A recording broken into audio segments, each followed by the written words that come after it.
What's going on, everyone? Matthew Peterson here from Chat Sports, previewing what might be one of the best college football playoff semifinal games we have ever seen. Alabama and Michigan. Number 1 Wolverines against number 4 Crimson Tide. We're going to preview this game, run through some players to watch, injury news, and I'll give you my score prediction at the end of the video. But let's get a bit of a primer down here as Alabama comes in with a 12-1 record and Michigan an undefeated, perfect 13-0. Backed by their number 1 defense across the land, giving up less than 10 points per game. Meanwhile, Alabama's offense scoring over 35 points per game. That might be your classic oil meets water situation. Now, before we get into the injury news for both sides here, I do want to get the pulse of everyone watching. Who you got, Alabama or Michigan? If there's a couple of lessons to live by in life, it's don't bet against Nick Saban. But right now, the Michigan Wolverines look like the best team in the country by a mile.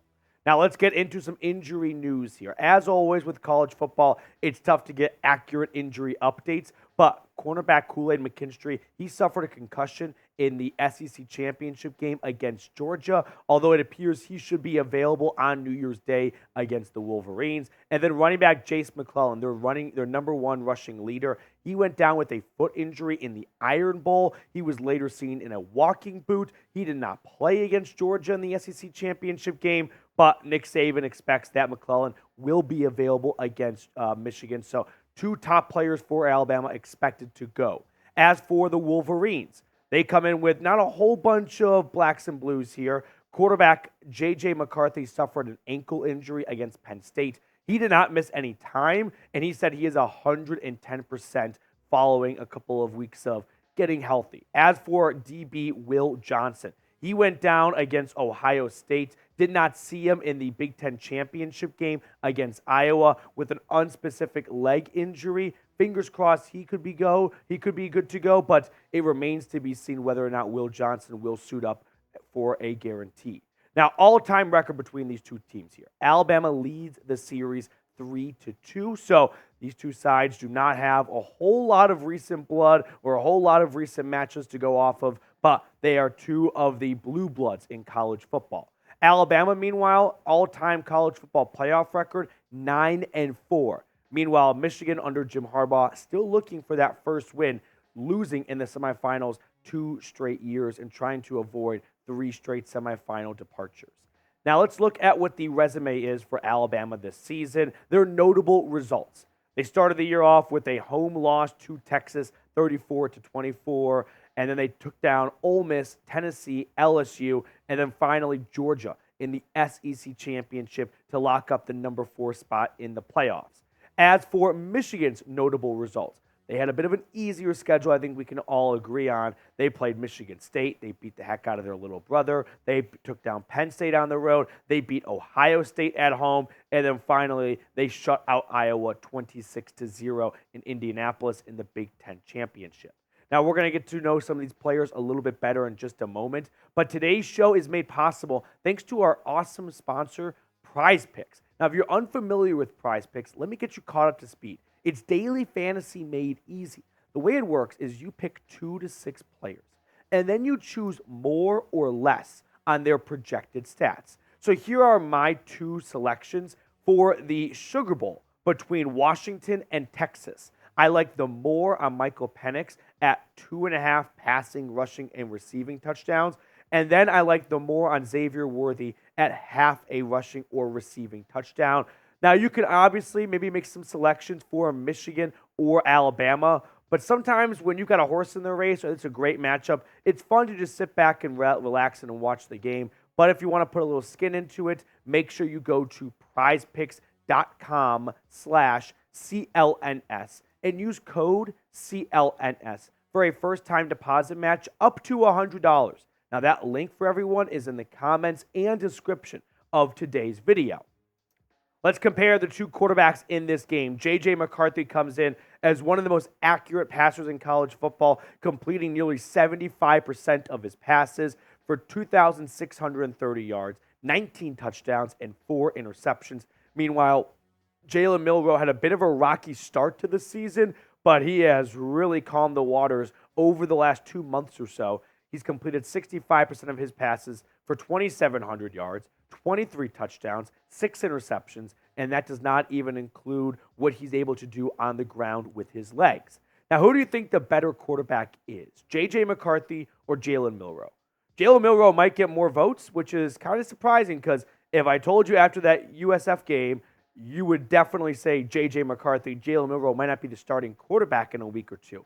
But after what he did the last few weeks, taking down Georgia and then the miracle comeback in the Iron Bowl, who knows? Maybe Jalen Milroe will overcome JJ McCarthy as the better quarterback in this matchup. Now, Michigan's bread and butter offensively this year has been their ground game. Blake Corum and Donovan Edwards. These two guys have motored Michigan to an undefeated record. Blake Corum, 24 touchdowns this year on the ground. That is not a typo. The guy is averaging nearly 2 touchdowns a game. He basically walks on the field, and Michigan is up 14-0 before the ball is even snapped. This is the Michigan offense.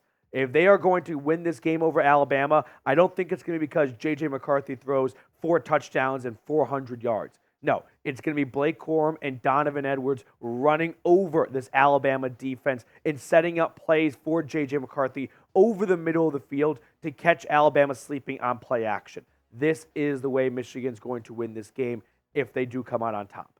Now, a player to watch for on the Alabama side when it comes to the ground game is Jace McClellan. We talked about him earlier in the show. He had an ankle, a foot injury in the Iron Bowl. He was in a walking boot. He missed the SEC championship game. Alabama was able to win without their leading rusher, but it looks like Saban is going to have his number one running back as he's got 166 carries, 803 yards, and 6 touchdowns on the season.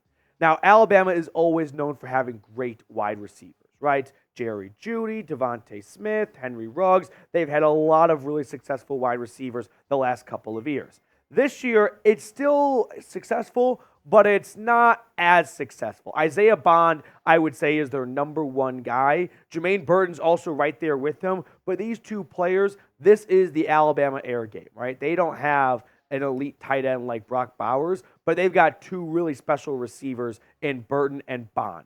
Alabama brings a more balanced offense than what Michigan has, right? The Wolverines want to run the ball. Alabama is open to passing it. They're open to running it. They're going to hit you with a little bit of both. They don't want to be one-dimensional.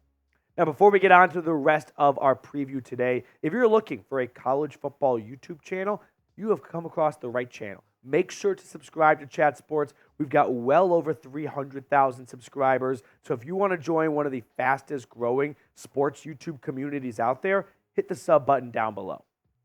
On the defensive side of the football, here are 3 players to keep an eye on for the Crimson Tide. Dallas Turner, their number 1 edge rusher. He's got 10 sacks this season. He's going to be a problem for Michigan's offensive line. Terrion Arnold, the corner, he's got 5 interceptions to lead the team. Everyone wants to talk about Kool-Aid McKinstry, but if you talk to enough people in Tuscaloosa, they're going to tell you to keep an eye on Arnold instead.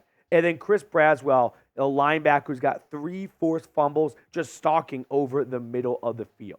As for the Wolverines' defensive players to watch for, you've got Jalen Harrell. He's got 7.5 sacks to lead the Wolverines. And then Mike Sandstro, listen, everyone wants to talk about Will Johnson in Michigan's secondary. But when Will Johnson went down against Ohio State, you know who took over guarding Marvin Harrison Jr.?